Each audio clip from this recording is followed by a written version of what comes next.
It happens every year, without any prior notice. In Europe, South America, in far-off Asia, Canada, the US. Anti-Semitism, a phenomenon that is difficult to restrain. Hatred of Jews. This hatred has already led to satanic results. The Holocaust.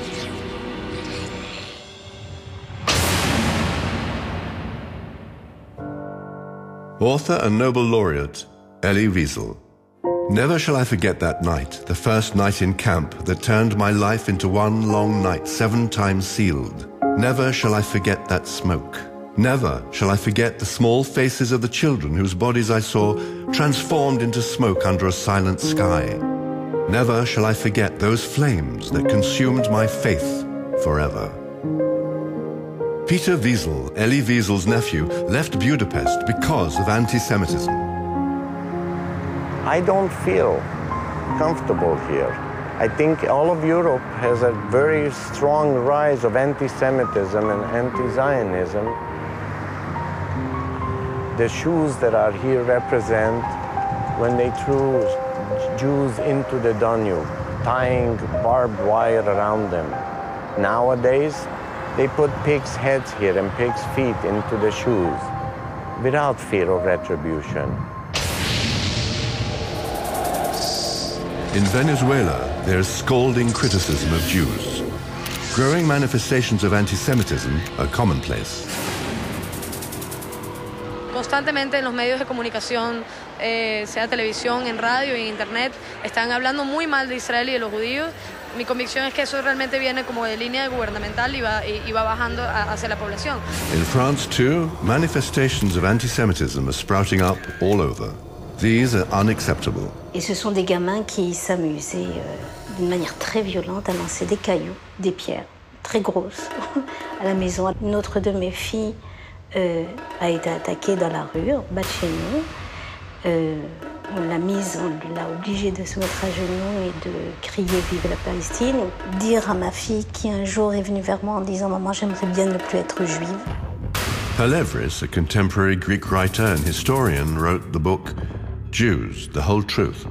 He was accused of anti-Semitism, but was exonerated in court. A Jewish lawyer who closely followed the case noted that anti-Semitism had penetrated everywhere.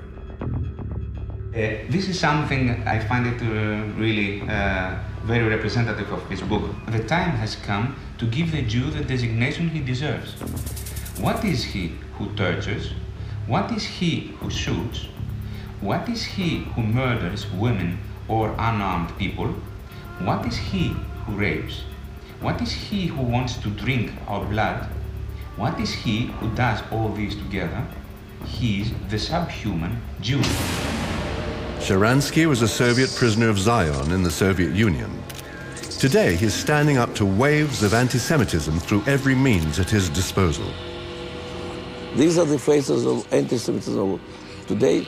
We have to recognize them, we have to understand them, and we have to fight against this new anti-Semitism.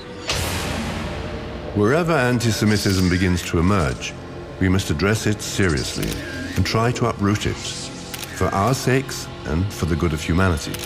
Because you can identify how and where it begins, how it can end, we all know. This child who saw death in front of his eyes fled with his brother from the death camps. Later on, he stood before Jewish leaders and said, "This child on the picture, that's me. You, leaders of Jews in diaspora, and all the communities that you represent, you have the chance, you have the opportunity, you are privileged to have the chance to come like the doves who feel that this is their home." Scapegoating and stereotyping have long been at the heart of religious persecution, and some of its vilest forms have been in anti-Semitic words and acts.